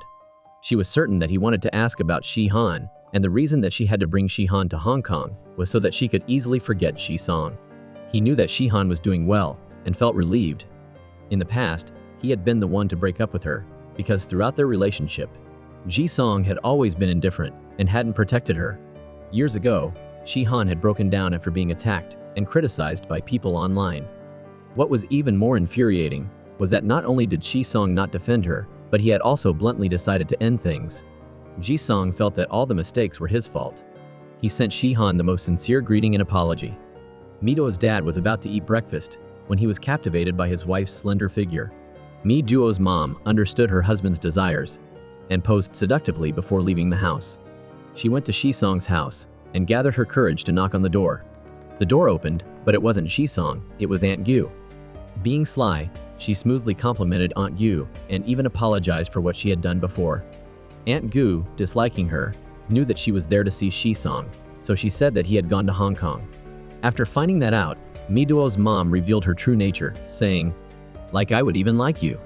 Yi-du had a date with Mi duo's mom today. She called him over to ask if her daughter was dating a famous idol. Yi-du said that it wasn't possible, that Shi-song was as boring as a log and wouldn't know how to love. Losing all motivation to speak, Yi-du suddenly got a call from Mi duo. Her mom gestured for Yi-du to ask about it. Hearing a little hesitation, Mi duo confirmed that she was 100% single. Hearing the results, Yi-du felt happy, but Mi duo's mom was extremely disappointed. Yi-du ran upstairs to see Mi duo, but she had already known that he was with her mom, which was why she had lied. Mi duo admitted that she and Shi-song had entered the dating stage. Yi-du couldn't believe what he was hearing. Before he could say anything, Mi duo had already dragged him to see Xiaomi. Little did the two of them know, their parents had been following them all along. When they arrived, Xiaomi probed into Mi duo's love life. When she found out that Mi duo was dating Shi-song, Mi duo's dad, who was listening behind them, was extremely happy. Yi-du advised her to reconsider, saying that dating in secret without any status wasn't a good thing. Mi duo felt like Yi-du was talking too much. She relied on them to keep her secret. Yi-du stubbornly hoped that Mi duo would be sensible. And what Yi-du had said was heard by Mi duo's mom. She started to hold a grudge against that arrogant boy. Mi duo said that she and Shi-song were a good match. She was immersed in her sweet love and started to talk about all of Shi-song's cute traits. Xiaomi, looking at Mi duo's smiling face while she was talking, was happy for her best friend. Her mom felt proud and honored of Mi duo, and she was quick to ask Mi duo if she and Shi-song had kissed intimately. Yi-du couldn't listen anymore and quickly cut in. Realizing that the topic was a bit sensitive, Mi duo's dad quickly pulled her mom away, but she stubbornly refused, wanting to stay and listen more.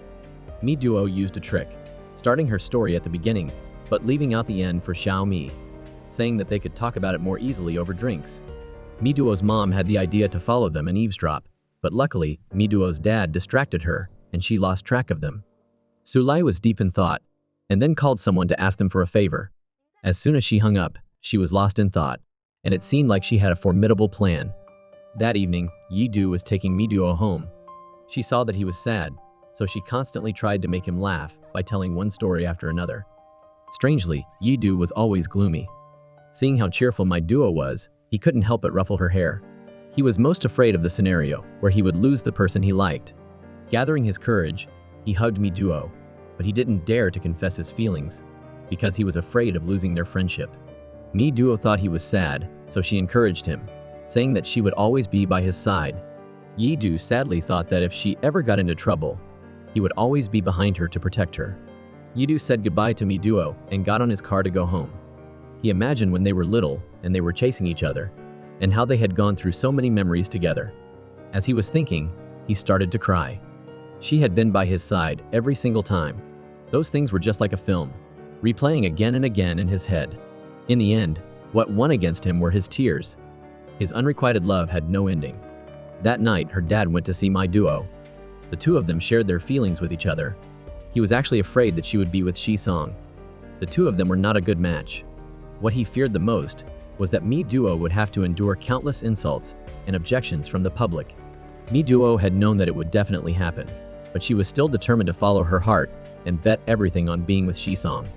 Seeing how determined she was, he was a little worried, but he would still support her. The next day, Liang Ji was eating breakfast with Su-li, scrolling through his phone when he saw the rumor that the young idol, Ji-song, was about to get married to hot girl, Su-li.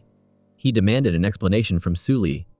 At first, she denied it, but seeing that she couldn't hide it any longer, she admitted that she was the one who had done it, begging Liang Ji to not tell or admit it to Shi-song if he considered her a friend. The news of their engagement was all over the media. Aunt Gu, after reading the article, was also very surprised, wondering if the news was true. Yi-do did a U-turn when he heard the news. He sped towards Mi-duo's house. Meanwhile, she was still soundly asleep, not knowing a thing. The sound of her phone ringing finally woke Mi-duo up. As soon as she went downstairs, she saw that her whole family was gathered, waiting for her. They pushed Mi-duo to go eat breakfast, while her mom encouraged Mi-duo to go out for a walk. She and Xiaomi skillfully downplayed the engagement, saying that the news was just gossip and that she didn't need to pay attention to it. Mi-duo, realizing something, said that Su-li and Shi-song were just a pairing made by the fans. Yi-do made up an excuse to borrow Mi-duo's phone. A few minutes later, he ran downstairs and announced that he had accidentally dropped her phone in the toilet. Mi-duo, furious, jumped on Yi-do to punish him. Her parents seized the opportunity to escape into their room, thinking that Mi-duo might have misunderstood something else. Mi-duo's mom was certain that she needed to confirm the two young ones' relationship and announced to the online world that Shi-song was dating Mi-duo. Mi-duo was annoyed that she couldn't use her phone. Xiaomai said that if Mi-duo was sad, she should just cry, but Mi-duo was indifferent, saying that the rumors had been around for a long time and that they would just need Shi-song's confirmation. Before they could even finish chatting, a crowd suddenly gathered around Mi-duo, saying that she was the legendary homewrecker and the third person who had interfered in the relationship between Shi-song and Su-li. People took turns physically attacking her. Seeing Mi-duo being ganged up on, Yi-do jumped in to fight and protect her. The three of them fought in a mess, and everyone took videos and posted them online. Liang Ji was desperately trying to explain to the reporters that Mi-duo wasn't a homewrecker, and that she wasn't involved in the matter. Ji-song, looking angry behind him, asked Liang Ji to give him his phone. On it was a video of the gang fight. After putting an end to the impulsive fight, everyone's faces were bruised and battered. Xiaomi comforted Mi-duo about the homewrecker thing. She said that it was normal, and the most shocking thing was that she had found out that her mom was a huge fan of Shi-song. At home, Mi-duo's dad was trying his best to explain to the online community, while her mom was crying her eyes out next to him. He scolded her for acting without thinking and throwing their daughter into the fire. Mi-duo's mom, feeling guilty, was about to apologize when Mi-duo called, saying that she was going to stay at Xiaomi's place for a few days. Mi-duo's parents immediately agreed. Her dad apologized to his precious daughter on behalf of his wife. Mi-duo thought that she was the one who should be apologizing. Thanks to her mom, she had gotten to know Shi-song. Mi-duo's mom was touched that her daughter understood. Mi-duo sadly stood on a bridge, looking at the deep sea below. She knew that this day would come eventually. It just had happened too fast, and she hadn't had time to prepare. She was worried about Shi-song. and she was afraid that this matter would affect him and his competition. She missed the person she loved. As if the heavens were helping her, Shi-song called. She didn't know what he had said, but it made her start crying uncontrollably. Xiao Mai knew that she was under a lot of pressure from the public, so she ran over and started crying with her. The two of them hugged each other and cried for no reason, which confused Yi Du. At My Duo's house, reporters were gathered like a swarm of bees in front of the entrance, saying insensitive things. Mi Duo's parents were trying to prove that their daughter wasn't a homewrecker, saying that if they had questions, they should ask Shi-song. At the same time, Yi Du was taking Mi Duo home. She didn't want to go to Xiao Mi's and cause trouble, so she thought that her house was better. Xiao Mi, seeing something, quickly changed the subject. They had just walked past the group of reporters. Unfortunately, My Duo had already seen everything. She demanded that the car stop. She stepped forward alone to confront the reporters. They were like seeing their prey, flocking to verify the news.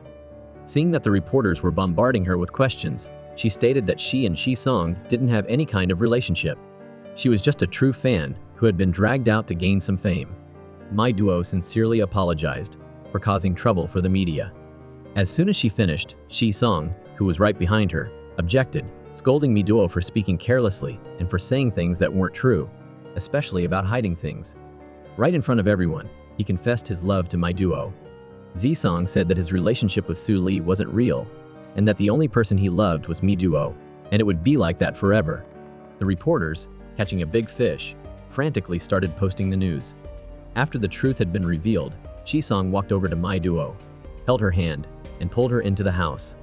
Yi Du tried to follow, but Xiao Mi stopped him, saying, "Let the lovebirds be." Inside the house, 4 pairs of eyes looked at each other, without saying a word. My Duo spoke up to save the situation. After that, everyone started talking comfortably. Z-song apologized, saying that he had gone overboard, but the love he had for her was real. Everything was partly his fault, because he hadn't managed the risks well. The day before, Su Li had admitted that she had created the rumors, but he couldn't blame her since she was deeply in love with Shi-song. Love couldn't blossom, because Shi-song only thought of Su Li as a younger sister. No matter how sincere Su Li's confession was, his heart was already set on My Duo. He refused to waver, hoping that Su Li would find someone better and let him go. Ji-song had told Mi Duo everything over the phone when she was on the bridge, telling her to be obedient and wait for him to come back and resolve everything together. Mi Duo's parents, hearing that, were quite satisfied. The two of them approved of their future son-in-law, taking turns giving Shi-song small tests, asking, "Why do you like our silly daughter?" Thinking all sorts of things, they mistakenly thought that My Duo had learned about Shi-song's weakness and had used it to threaten him into being with her. Mi Duo, hearing her family suspecting her, sadly laid down on the sofa. Z-song secretly reached behind her and tickled her, which made Mi Duo feel a little happier. The next day, her mom took My Duo shopping, selecting countless outfits to find a suitable style. She said that since My Duo was now a public figure, the girlfriend of a KOL, she couldn't dress like a country bumpkin. She explained all of Shi-song's favorite foods and how to chop them and cook them until they were tender. She emphasized that Shi-song hated fat people, especially those with fat faces. Mi Duo, shocked, touched her face to measure it. She was determined to exercise and lose weight, jumping into all sorts of exercises, and even diligently getting up early to go for a run. In a different scene, Su Li was drinking because she had just been heartbroken. Yi Du was by her side. He loudly asked Su Li if she had spread those rumors. Su Li admitted that it was all her fault, and said that if she were Mi Duo, she would choose Yi Du. Feeling stung by that, he sat down and talked with her. Su Li criticized Yi Du for not being competitive and for stupidly letting the person he liked slip through his fingers. She wished that Mi Duo had not met Shi-song, then he would have been hers, but now it was hard to even be friends. Yi Du said that Su Li owed him a favor. As they say, you have to repay what you borrow, so he hoped that she would let the two of them go. Su Li was a bit shocked. She and Shi-song had known each other for a long time, and had many memories together. How could she easily forget? Yi Du said that sometimes letting go was the best solution, saying that it would be better to feel that pain only once than to hold on and be miserable for the rest of her life. After sobering up from the night before, Su Li met with Shi-song privately. She said that she had thought it through and hoped that after she returned to America, he would not answer her calls or texts, and that he would forget her. After expressing her feelings, Su Li hugged Shi-song one last time. She hoped that after everything, they would still be friends, even if they weren't close. Seeing that Shi-song had agreed, Su Li smiled happily. With her luggage already packed, Su Li pulled her suitcase and left. Her eyes lingered on Shi-song's room. He was, after all, her first love. Following her logic, Su Li ended it all and walked straight ahead. Ji-song watched Su Li's figure disappear. Next to him on the balcony, Mi-duo also watched. Ji-song, on behalf of Su Li, sincerely apologized to Mi-duo. She felt guilty about that. Love was something that couldn't be forced, so if one day Ji-song got tired of Mi-duo, she would let him go so that he could be at peace. Ji-song chuckled, asking Mi-duo to play a song with him. The two of them sat next to each other, her slender fingers playing the tune. The scene was just like when they were young, but now, the two of them truly belonged to each other. Ji-song happily kissed her forehead, and Mi-duo responded with a warm hug. That evening, Mi-duo was looking at articles about herself online. She posted about herself and Shi-song under a fake name. Feeling amused, she suddenly received a call from a strange number. Mi-duo, being playful, started rapping and cussing at the number, not knowing that it was Shi-song. He had been trying to call her, but was unable to get through, so he broke into Mi-duo's room. His sudden appearance scared Mi-duo to death. He scolded her for not answering his calls. Mi-duo, who had just bought her phone, was very surprised and happy that her idol was finally no longer out of touch. Ji-song sulked, saying that even though they were in love, she had blocked his number earlier. He saw that she was typing something and became very curious. Unable to stop himself, Mi-duo jumped on Shi-song and hugged him, making him forget about checking her phone. During their close hug, there was a knock on the door. Mi-duo frantically looked for a place for Shi-song to hide. She quickly pushed him into the closet. As soon as she opened the door, her dad locked the balcony door, saying that he was just trying to prevent a giant mosquito from flying onto the balcony. He warned her to not climb over the balcony.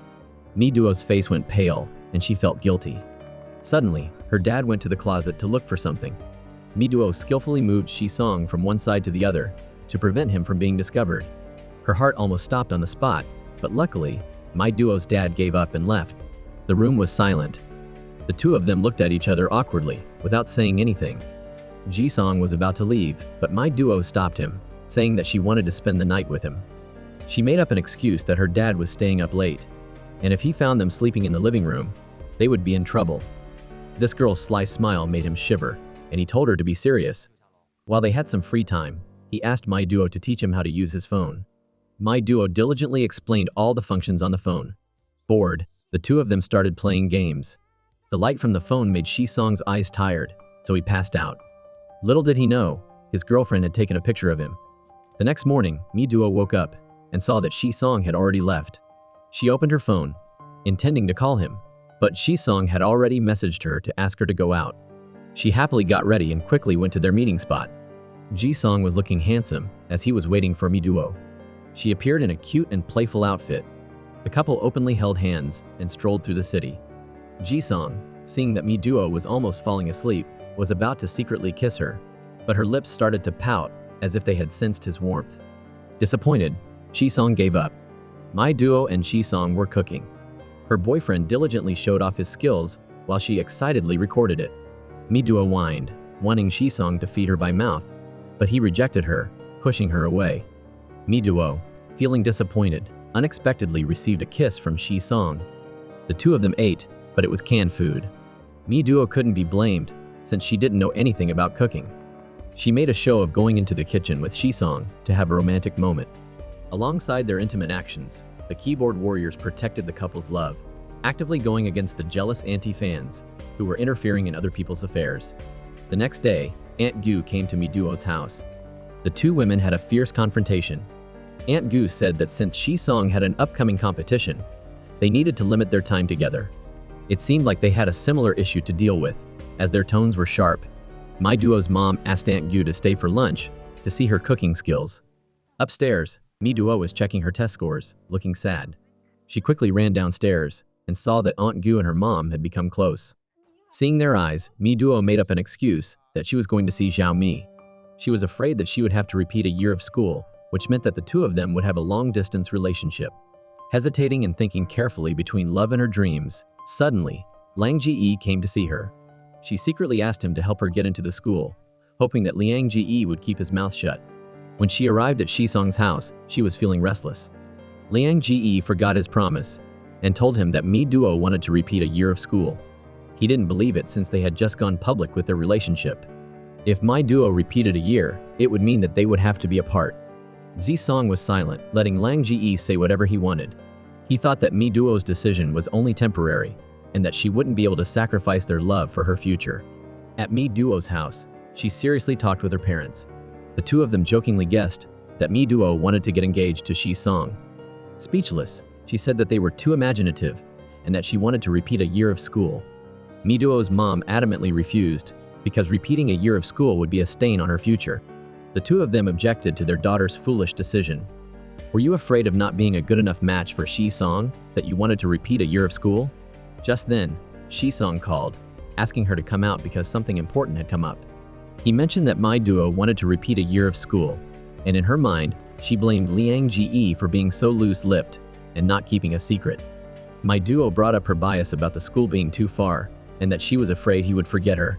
He touched Mi Duo's cheek and looked at her carefully, saying that she should pursue the path she had chosen because he would never forget how adorable she was. Mi Duo refused. She insisted that she wanted to repeat a year of school, saying that she had many dreams, but she only had one Ji-sung. Mi Duo posed a hypothetical question, asking if he would break up with her if she repeated a year of school. Ji-sung was silent and didn't deny it. He advised Mi Duo to think carefully before making a decision, and if she didn't make the right choice, she shouldn't come and see him. Mi Duo watched his back as he left, feeling frustrated and disappointed. She paced back and forth, waiting for a text message from Ji-sung. Thinking that he had gone too far, she told herself that breaking up wasn't a big deal. Aunt Gu brought food to the table for Ji-sung. Seeing that he was acting strange, she asked what was wrong, and Ji-sung replied that he had to go to work right after he was done eating. Just then, Liang Ji came to check on the situation. The two of them concluded that they had to be apart. While Ji-sung was packing his things, he carefully brought the cup that Mi Duo had given him. Missing her lover, he went to see her on the balcony. Mi Duo said that she hadn't made a decision yet, and that she needed more time. Ji-sung said that he couldn't wait much longer, because he had to leave in half an hour, and wouldn't be able to come back until the end of September. Mi Duo had a million questions, asking why he hadn't told her sooner, and why he had suddenly decided to leave. Ji-sung said that it wasn't important. Hearing him answer so casually, she felt extremely resentful. Mi Duo scolded him for being heartless, and then released all of her anger. After scolding him, she turned around and went into her room, crying. Hearing the sound of the car starting, she quickly ran downstairs. Barefoot, she chased after the car carrying him, but she wasn't fast enough. Mi Duo ran and ran, crying, afraid of losing him. The car drove away, and she was left with regret for not having said a proper goodbye. Whenever she felt sad, Mi Duo would often go to the beach, sitting and looking at the vast ocean, feeling melancholic. Her dad, who had somehow found out, appeared. He sat down with his daughter to talk. Sharing their hearts with their daughter about all sorts of things, her dad knew that it was time for them to leave. He understood that Mi Duo had just fought with Ji-sung, so he told her not to gamble her future on love. The two of them had something that they couldn't say. Mi Duo didn't want to be apart from Ji-sung, and he wanted her to pursue her dreams and her career. Instead of arguing, they should calmly sit down and talk to each other. Father and daughter took turns drinking alcohol to relieve their sadness, sharing stories about their lives. Love was about overcoming obstacles together, without hiding anything from each other. Mi Duo's mom went to visit Aunt Gu at her place. She was saying goodbye to her new neighbor. Taking advantage of what was being said, Aunt Gu told her everything about Ji-sung. The two women, like they were talking about the same child, kept complimenting Ji-sung. Mi Duo, drunk, was walking past Ji-sung's house. Looking at the familiar room in front of her, she was filled with indescribable emotions. He had already left. Mi Duo sadly went to Ji-sung's bed and curled up under the blanket, crying because she missed him so much. Mi Duo fell asleep under the warm blanket and was woken up by her dad, calling her the next morning. She quickly ran to the balcony, planning to climb into her room when she saw her dad standing right in front of her, staring at her. Their eyes met. He remembered when Mi Duo's parents were young, and her mom had wished that her daughter could be like Ji-sung. Mi Duo's mom had always admired his talent. Nothing could stop her from being a fan. She had even gone to see Ji-sung perform while she was pregnant. It was like a premonition that Mi Duo had kicked her mom's stomach. He had liked the baby in her belly, so he had asked to shake its hand. Mi Duo's dad captured that precious moment in a picture. Back in the present, Mi Duo was scared of being caught. Instead of scolding her, Her mom encouraged her to be brave, and her dad, who had different thoughts from his wife, seriously reasoned with her, saying that girls had no limits and that she had every right to go over there to see her boyfriend. He urged Mi Duo to quickly pack up her things because her grandpa was sick. While packing, she called Xiao Mi, but she didn't care, which disappointed Mi Duo. She changed her target to Yi Du, but his dad had punished him, and he couldn't answer his phone. After thinking for a while, Mi Duo called Shi Song, but no one answered on the other end, which made her furious and sad. The car had arrived, and Mi Duo's family was moving out. She was planning to say goodbye to Aunt Gu, but instead of being friendly, Aunt Gu ignored her sincerity and started talking to Mi Duo's mom. She felt so sad, thinking that no one had come to say goodbye to her, but then Mi Duo imagined that Shi Song was coming back. As soon as she finished saying that, a fancy car pulled up. Excited, Mi Duo ran over, thinking it was someone she knew, but instead, a cool-looking uncle got out of the car. That man was actually Shi Song's dad. He had come to see Mi Duo and didn't forget to compliment her for being so cute in person. Mi Duo was confused and didn't know where this old man had come from to greet her so warmly. Seeing that she was confused, he scolded Shi Song for being unfilial. When she found out that he was Shi Song's dad, she happily shook his hand, complimenting him for being so handsome, and saying that it made sense why Shi Song looked exactly like him. Her flattering successfully increased his favorability towards her. Ji Song's dad greeted Mi Duo's parents, calling his future son-in-law and daughter-in-law. After many struggles, Shi Song had finally received his award.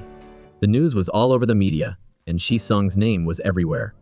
Mi Duo's parents, who had gone to a temple to calm their minds, were so happy to hear that their son-in-law had received an award that they rang the bell loudly. Xiao Mai had also made new friends. Yi Du seized the opportunity to enroll at her school when he was working as security. Xiao Mi was happy to see that Yi Du was at the same school. They hugged each other and were good friends. Mi Duo was now in a faraway place. Hearing Yi Du talk about his life there over the phone made her feel a little sad. It had been so long since she had been apart from Shi Song, and he still hadn't contacted her. Feeling bored, Mi Duo played some heartfelt notes. She let herself go into a space filled with memories of herself and Shi Song. From when they had first met, to when they had misunderstood each other, to their first kiss, to the happy moments they had spent together, and even to the moment they had separated. The tears kept falling. Down in the auditorium, a man walked in. Shi Song had returned with a bouquet of flowers. Step by step, he walked towards Mi Duo, but she was still unaware. Yi Du, Xiao Mi, and her whole family were watching everything from below. All around, people were excitedly waiting for the romantic moment. Finally, Mi Duo noticed Shi Song. Time seemed to slow down, making her want to cry. Mi Duo couldn't believe her eyes. The person she had been missing for so long was right in front of her. Shi Song gave her the flowers. After hesitating for a moment, Mi Duo took them. That moment marked their love for each other, and the audience below gave the couple a round of applause. Ji Song and Mi Duo looked at each other with affection, and their hearts were filled with intense and passionate emotions. The two of them walked along the beach. Ji Song suddenly mentioned the romance movie that they had watched together when they were young. Mi Duo's eyes lit up with happiness, mixed with a little surprise. She said, "Don't think that you can win me over so easily with that." Before that, Shi Song had completely ignored her and hadn't even bothered to contact her. He explained that he had forgotten his phone and that his schedule had been full for weeks, and he was afraid that if he had suddenly disappeared, she would have panicked.